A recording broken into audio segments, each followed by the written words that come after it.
Sometimes I put up videos with the aim of a whole bunch of folks watching them, and other times I do it because it's the right thing to do. Shawn Smith needs some love, so today we are doing Suffering by Satchel for Brandon Calloway and Joe Zaborek. This one's not too hard, but it threw me for a couple of loops, so I bothered to write it down. And if you would like to follow along on this very piece of paper, you can find this very piece of paper on my website, RyanLStudios.com.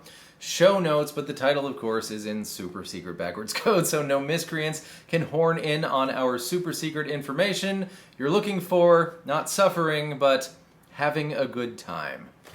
The first chord is a C sharp, which is terrible and awful in every way, unless you put a capo on the first fret, and then you just play C.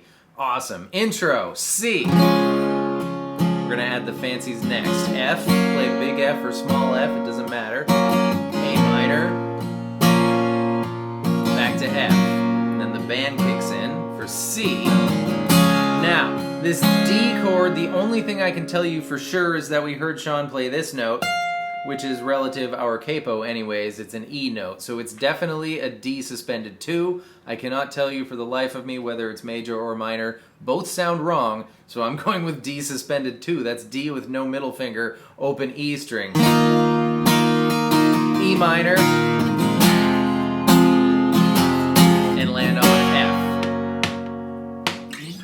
But of course there's motion in the piano. We can't do all of the motion because we don't have two hands with 5 fingers on each hand making notes on our instrument. We have one hand with 4 fingers, maybe 5 if you're a thumb guy, which of course I am not making notes on our instrument, but let's play with the G string. On your C chord, reach for the G string 2nd fret, and then pull it off back to open and regular C chord for that little motion there.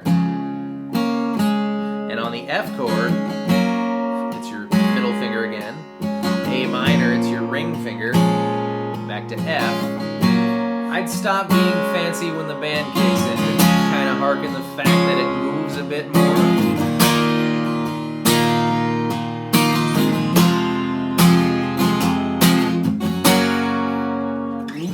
This is like that Mulberry Street book. What if we take our pinky finger and leave it on the E string 3rd fret for all of those chords? We can do it. Here we go. Here's our C. F. Keep it on with the A minor. And the band kicks in. You can keep it there with your D. It's a D sus 4. It works. G. 3rd fret is a feature of your E minor chord, so that's even okay, and there's some motion that kind of the whole band does together that we can do something like that here. On your E minor chord, hammer on to the D string, take it off, reach for the A string 3rd fret with your ring finger, and then slide into your F chord, so you'll have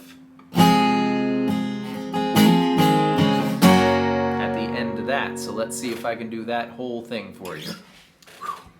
Take one.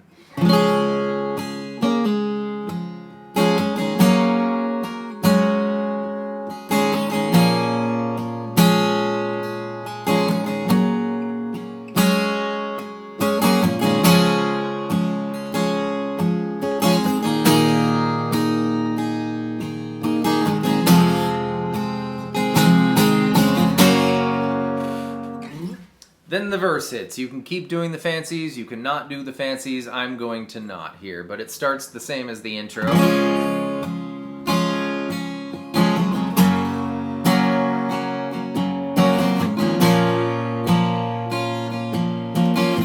then almost repeats, but the last chord is different. So C, F, A minor, and G. Chorus. Love the groove of this chorus. Grab yourself an F chord and give it the biggest, most voluptuous down strum you've ever given it in your life, followed by alternating with just a tiny little flick of probably the just couple of fat strings there, and it gives you the real desire to do the Stone Goss or duck walk, right? But here we go. F. C with an E in the bass, which also sounds terrible and awful, but all you do is play C, and include the low E string. D major, thumb guys, I would encourage you to put a low F sharp in there if you can. You don't have to if you don't want to, or if you still can and you don't want to, or if you can't and you do want to. Whatever combination of doing it, or oh my god, I need to stop. The last chord is F again. But the thing is, when you play that D with an F sharp in the bass, it really accentuates that with the two chords that don't really belong together, but have that half step change there when you put it in the bass. I like it. It's not what the piano does or anything, but I just really like it. Anyways, you do that twice. F, C with an E in the bass, D, maybe with an F sharp in the bass, F, and then after the second time you do a loop around back to D,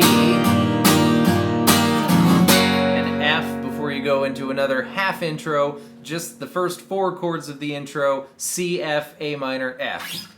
Then you do the next verse just the same, then you do the next chorus just the same, but at the end of the second chorus, instead of just one loop back around to D, F, you do two loop back arounds to D, F. So second half of the second chorus.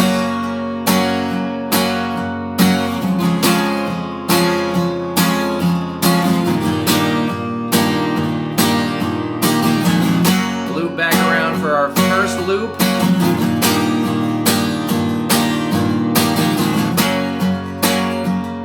Second loop.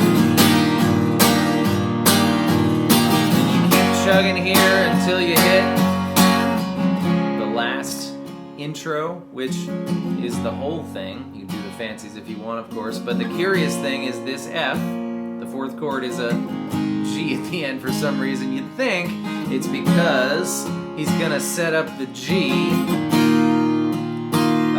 going back into the chorus, but this F remains an F, so you go F, chorus. Second half of the last chorus, because when we loop now through D, F, listen to the blues, love that line, it's just like endless D, Fs until the very end, you end on C. The reason why you don't really want to do it like the piano does it in this song is because when you do that, you leave your D string open, and then it sounds like the end of a Seventh Heaven episode or something. So I would say just hit your C chord unless you can somehow mute your D string there. But that's it for Satchel, Suffering. Shawn definitely needed some love. Thank you for that request, gentlemen. If you watched this video, you get way extra points, so extra banana custard for you this evening. Thank you so much for being here for this one in particular. I hope that was fun and helpful, and I will see you next time with more stuff. Goodbye.